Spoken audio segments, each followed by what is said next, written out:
So today, I think what I'll be talking about is really some very specific conversation around metrics. And I think this is something that if many founders can get their hands on, it will allow them to really focus on the what is the essentials rather than the noise.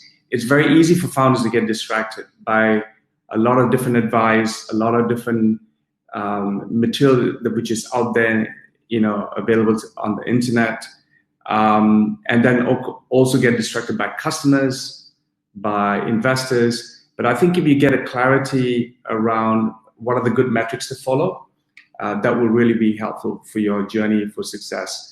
And in doing so, I'm going to be talking about the different types of metrics.